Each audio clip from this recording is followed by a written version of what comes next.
complete. So it started at the top here, and goes across, comes down, goes across, and goes all the way back up. That's one cycle. Duty cycle represents on time and off time.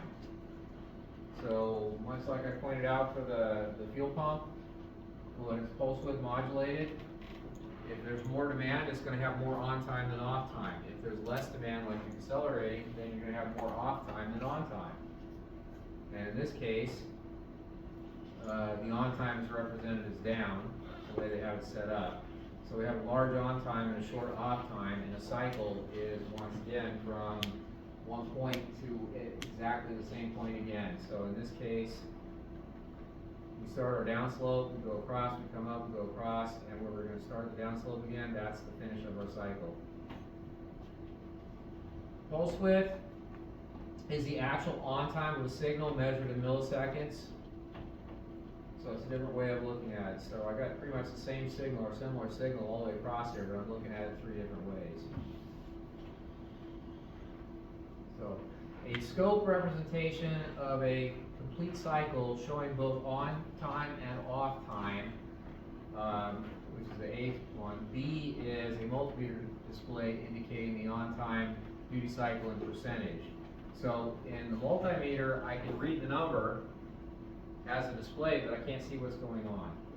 In the scope, I can also set up a digital display like I showed you on the Modus, and it's giving me the numbers, but I can see the digital representation of what's going on.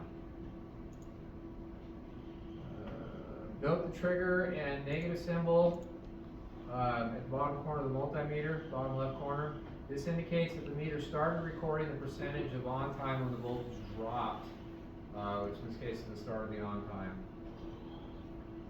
Most automotive computer systems control the device by opening and closing the ground to the component. So much like that injector I showed you, it started at 12 volts. Right here, it starts at 12 volts, and the computer grounds it to turn it on. So in that case, the down is the on.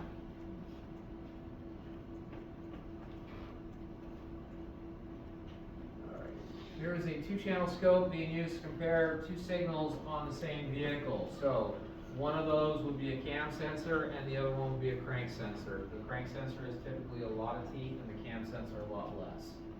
So probably the crank up top and the cam below. And typically there will be some kind of identifying mark in there, a missing tooth or something to make a weird spot in the pattern that the computer picks up on, for a theoretical timing mark. Which, by the way, that theoretical timing mark probably does not line up with actual top dead center. So it lets it know, lets the computer know where top dead center is. But if you looked at it, man, it can be anywhere. So what happens, an engineer put that mark in there, or they put that part on there, and I don't know why he chose it in this position versus that position versus another position, but he programmed the computer to know when it sees that on the sensor that you are at this position. And from there, it can determine where number one is. I don't know why he didn't put it at actual top dead center. They could, and just adjust the software accordingly. Honestly, I think a mechanic ran off with an engineer's wife, because they, multiple times, multiple different engineers, because some of the things they make just make our lives harder. Like, I can see a lot easier ways to do things, and no, the engineer will do it the hard way. Every engine can come out in half an hour. Every engine, if they set it up right. But no. It wouldn't make no money if it took half an hour. Oh, would you though? Because you could do more. You're paid by the hour, not by the job.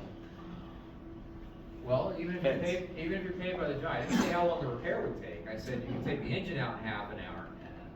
That's true. That's true. Okay? There's a difference on what the repair is, and that's going to be depending. And the repair might be just slap another engine in there, in which case, money's made on the part.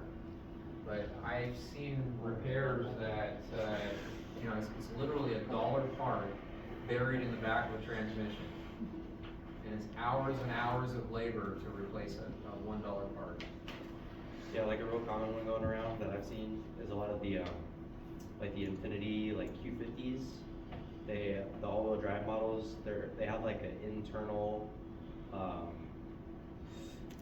it's like an internal transmission sensor, and it locks you out of like high drive gears, so you can only drive in first and second gear if that. Probably either sensor- input or output speed sensor.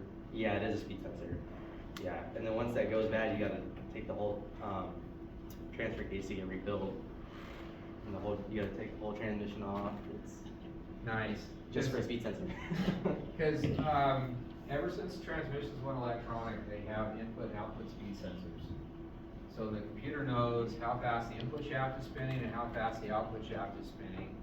And if you have too much of a variation in final drive, so when it's in top gear and the torque converter is locked up, you should only have the tiniest bit of variation. And once you pass a threshold, it sets a slippage code, which will turn on a P0700 down in your engine computer, turn on a check engine light, and fail your smog. Good fun stuff. But yeah, to make a speed sensor not replaceable without tearing the whole transmission down is kind of stupid, because they fail. See plenty of that. Okay. So A is a symbol for a positive trigger or an upsloping one, a rising trigger. And then B is a symbol for a negative trigger or falling slope. So some people call it different things. Okay. So constant battery voltage is represented by a flat horizontal line. In this example, the engine was started and the battery voltage dropped to about 10 volts as shown on the left side of the scope display. When the engine is started, the alternator started to charge the battery and the voltage is shown as climbing. So we use this, we do like a relative compression test and just a load alternator test to see what's going on with the engine. So we start out at 12.6 volts. If you carry this out a little farther, they probably started this with key on, engine not cranking. As soon as they start cranking, boom. And we can throw a low amps probe or high amps probe. Showed you my low amps probe. High amps probe too, a lot bigger D-ring on there. Throw a high amps probe on the battery cable and throw in a second channel. And I can see that go along with it. So all of a sudden, my key turns on and I got a little climb in amps, and as soon as I start cranking, the voltage comes down, but the amps go up. And then, when the engine starts, it's like letting go of the key.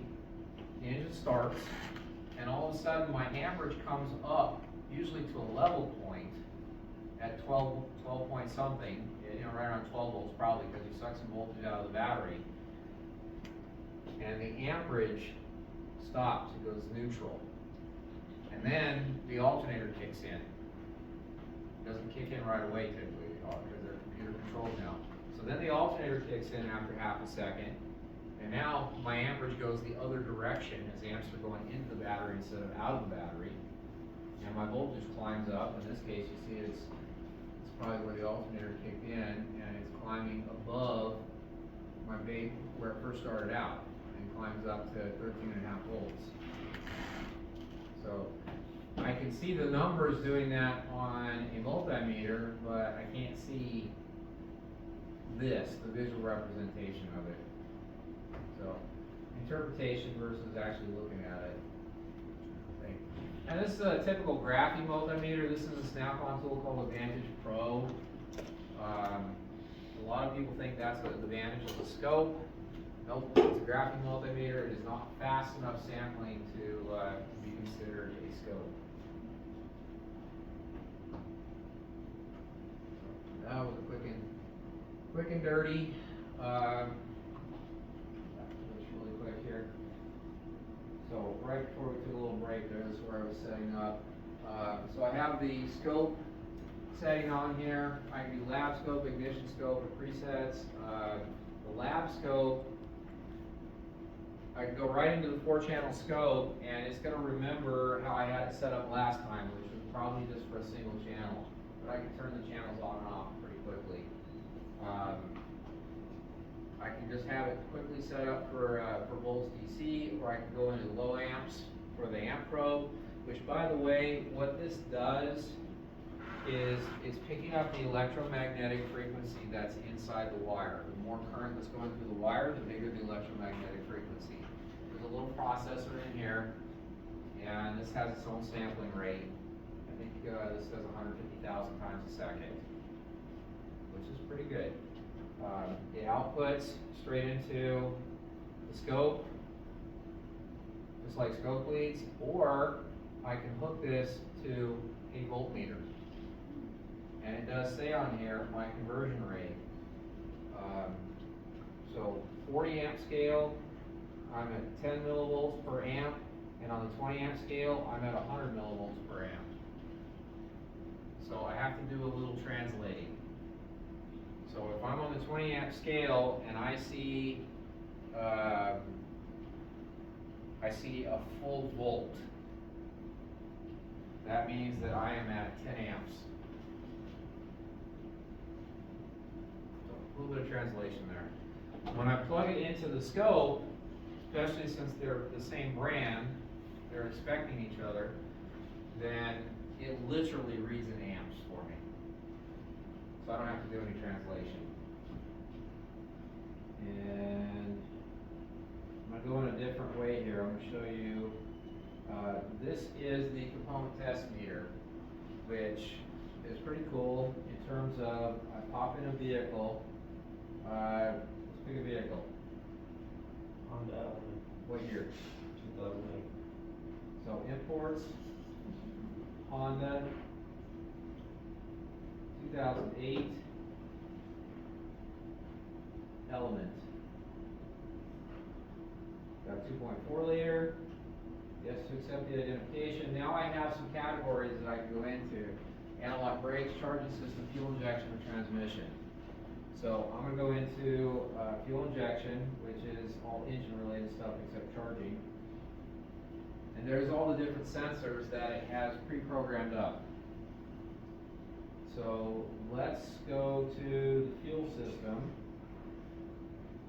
And I have a choice here of fuel pressure, which means I'm going to hook up a pressure transducer, which would be the appropriate one of these without, with a different hose on it, screw it directly into a fitting or something, but that's a pressure transducer.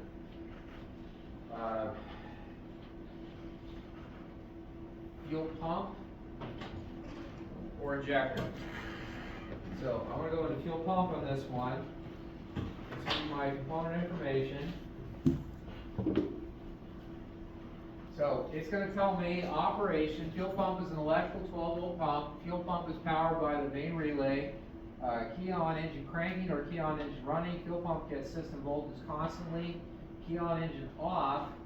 Fuel pump gets system voltage for 2 seconds after ignition key is cycled on. So that's a priming feature. As soon as you turn on any car that's got electric fuel injection, digital fuel injection, it should, well, a few are a little different, but most of them, it will power up the fuel pump for up to a couple seconds to prime things. Now, you get into things like BMWs with direct injection, they will actually prime that pump as soon as you open the driver's door. Keep that in mind if you're working on one and you have a fuel system open. If you don't disable the pump or tape the door shut, you can have fuel spraying when you don't want to. Location, this is best, well, this is a little bit of both sometimes. So best test location is a gray 5-pin harness connector under the middle of the rear seat. Okay, well, the fuel pump is in the tank in a lot of fuel injected cars. Not all, but a lot. So some of them have access by lifting up the seat. And there may be a panel take off, there may be a rubber plug, like Ford like to put a rubber plug, like a Frisbee, whatever, it covered a hole that was this big, and if it was that big, I could get the fuel pump out of it. But it's not. Okay. I don't know why. But I can access the fittings, and I can access the fuel pressure, or the fuel tank pressure sensor. So, my 5-star class has 2 panels that are glued in. They're this big panels, but they're glued in, and you gotta bust them out, bend them up. Mess. But at least you can do it. I had to put a fuel pump on the other side. $600 for the pump and flow assembly on that thing. Holy smokes. There's an E-class in that era though that you cannot change the pump. You have to change the whole tank. Okay. So access the rear seat, carpet, whatever, and the component is mounted in the fuel tank. And is there an actual special note here? Special note, 5-pin connector is best place to test, but may be hard to access. Alternate test locations, the blue 5-pin harness connector at PGM FI main relay 2. So I got an alternate connector. So here is my connector, kind of an ASCII format, telling me what wires are what. So this is harness side back probing, not splitting apart, not pump side, but harness side. And it may be molded into the pump housing, so maybe that would be the only way I get to it. But I like back probing because it doesn't disturb the electrical connection. So fuel pump is on number 4, which is a black wire, and that's the negative. Fuel pump positive is a yellow-green wire on number 5. What do you think 1, 2, and 3 are? The level sensor. Okay. Tech notes. Fuel pump is powered by PGM FI main relay. If no power is present, check the main relay at PGM FI main relay, perform fuel pump control and fuel pump power tests. So, yeah, fair, I mean, it's not a real common fault, but yeah, they go bad, relays, and that causes the car not to run. Fuel and amongst other things. So there's my information. I come out of there, I can print that if I want, and I can go into test. This one only has a DC voltage test.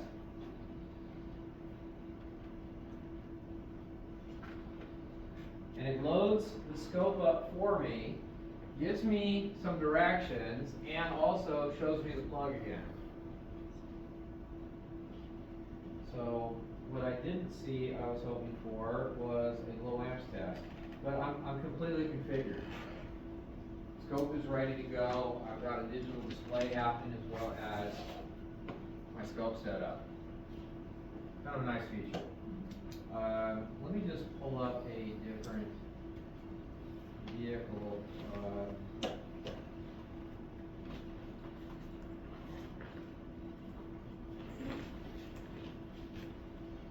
One that I know is going to give me what I want.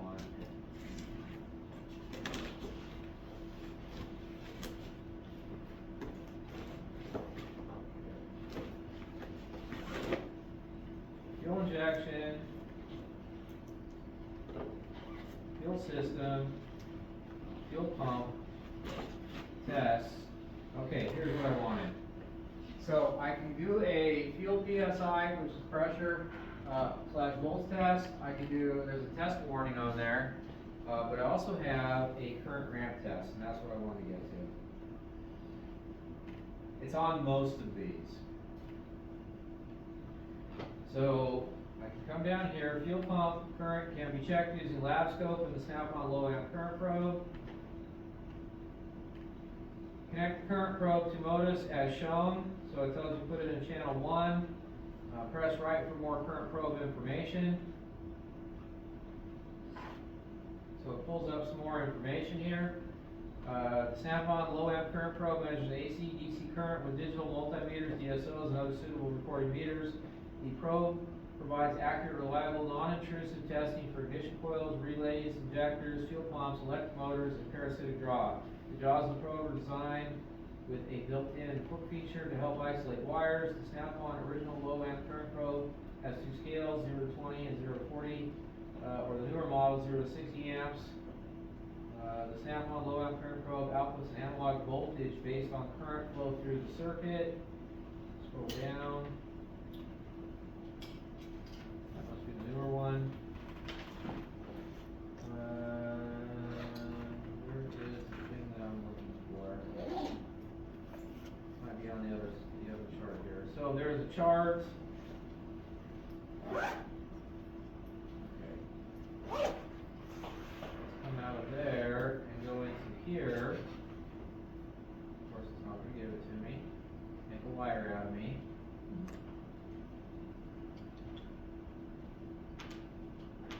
Turn.